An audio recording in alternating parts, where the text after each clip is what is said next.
Então agora a gente vai falar um pouco sobre o quadro clínico da esquizofrenia.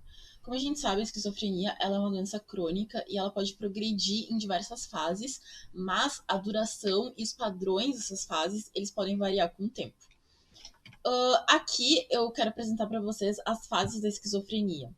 A esquizofrenia ela é dividida na fase prodrômica, aonde os indivíduos eles não manifestam sintomas ou eles podem ter uma competência social, as interações sociais deles podem ser prejudicadas porque acontece a desorganização cognitiva leve ou uma distorção perceptiva leve também. Acontece a diminuição da capacidade de sentir prazer, que na literatura médica a gente chama de anedonia, e outras deficiências gerais para lidar com a situação, para lidar com o seu cotidiano, aparecem nessa fase prodrômica.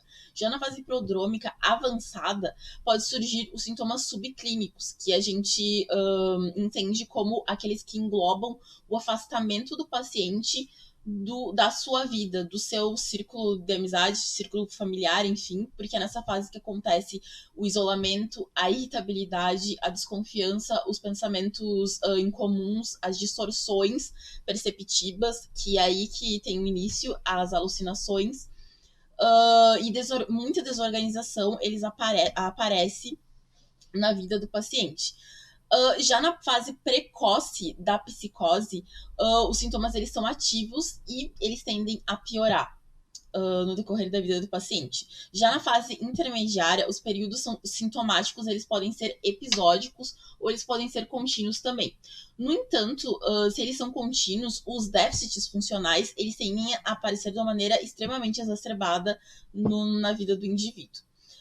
Já na fase tardia do transtorno, o padrão dos sintomas do transtorno ele já está estabelecido, mas ainda acontece uma variabilidade considerável, enorme dos sintomas, e a incapacidade que o paciente tem, ela pode se estabilizar nessa fase, ou até mesmo diminuir. E aqui eu trouxe um gráfico que é tirado do livro Search for the Causes of Schizophrenia 3, e onde aparece o tempo da fase prodrômica e também da fase psicose, da fase precoce da psicose. Então tem aqui o gráfico apresentando que normalmente a fase prodrômica ela tem 5 anos e a fase precoce da psicose ela geralmente dura 1 ano.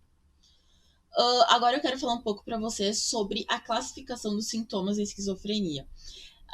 É estabelecido 5 classificações. O primeiro, positivo. Os sintomas positivos, eles estão relacionados à distorção das funções normais, que aqui na imagem, no desenho, eu trouxe para vocês que os sintomas positivos, eles tendem a ser os delírios, as alucinações e também a desorganização da fala da pessoa.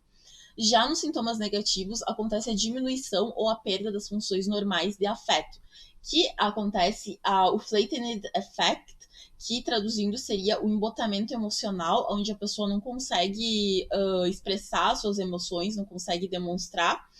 Também um outro exemplo seria a redução da fala da pessoa e também a falta de iniciativa, a falta de prazer para engajar em situações sociais.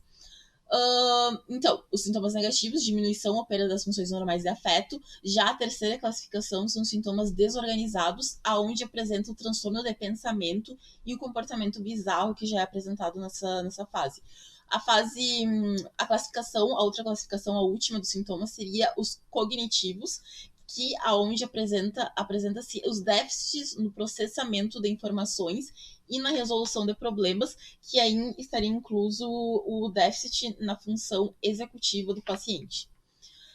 Aqui eu trouxe uma imagem, enfim, um gráfico onde apresenta os sintomas negativos, onde tem a divisão certinha, que eu falei para vocês, o blunted affect, que seria o embotamento emocional, que é a diminuição das expressões faciais, as expressões vocais, pouco contato visual e o mínimo uso de gestos a pessoa usa no embotamento emocional. Já a volition, significa o afastamento emocional, apatia. Já entra aí também as disfunções executivas, que a pobre higiene na física do indivíduo, má higiene, e menos ainda envolvimento social no trabalho, escola, enfim. Aqui já está aparecendo a alogia, que é a fala da pessoa acaba ficando monossilábica, enfim, poucas respostas ela dá, evita comunicação e usa poucas respostas nas suas interações. Aqui, essa analogia já está associada à acessibilidade às interações do paciente. As relações acabam ficando precárias, como eu falei, acaba tendo irritabilidade, isolamento, falta de motivação para interagir com as pessoas, redução nas interações sociais. E também, no outro lado, já inclui a anedonia, que é a dificuldade ou a inabilidade de sentir prazer nas suas ações, nas suas atividades cotidianas que anteriormente a pessoa gostava de fazer, enfim. Aqui eu trouxe também uma outra imagem com sintomas secundários negativos, onde entra a depressão, enfim, ansiedade, demência, PTSD, que é o transtorno pós-traumático, OCD também pode entrar, transtorno obsessivo compulsivo, insônia crônica também entra nos sintomas secundários negativos, enfim. Já aqui é um outro desenho eu trouxe para mostrar para vocês, onde a gente pode falar um pouco sobre os sintomas positivos relacionados aos delírios. O paciente geralmente ele tem os delírios, eles são divididos também em três classificações diferentes. O paciente ele pode apresentar os delírios persecutórios, que esses são os delírios onde o paciente ele realmente acredita que ele está sendo atormentado, seguido ou enganado, ou até está sendo espionado por alguém. Já o segundo seria o delírio de referência, que é onde o paciente ele acredita naquelas coisas que ele lê, ele acredita na imaginação dele, como passagens de livros, jornais, letras de músicas, e outras evidências ambientais que são direcionadas na vida do indivíduo. Então, a imaginação tende a ser explorada nessa fase do delírio de referência. Já o último seria o delírio de retirada ou a inserção de pensamentos, que é onde o paciente ele acredita que outras pessoas conseguem ler a mente dele e que os pensamentos dele estão sendo transmitidos também para outras pessoas. Ou também tem essa probabilidade de acreditar que forças externas estão impondo pensamentos, impulsos e ações, que forças externas estão forçando a ele ter ações que ele normalmente não teria. Então, aqui nessa imagem apresenta o delírio persecutório, o delírio delírios persecutórios, apresenta também os delírios de grandiosidade que ele pode ter, as alucinações, apatia, como eu falei, ouvir vozes, que é uma outra fase do delírio. A catatonia também pode ser apresentada. E aqui tem um gráfico onde aparece a progressão dos sintomas da esquizofrenia.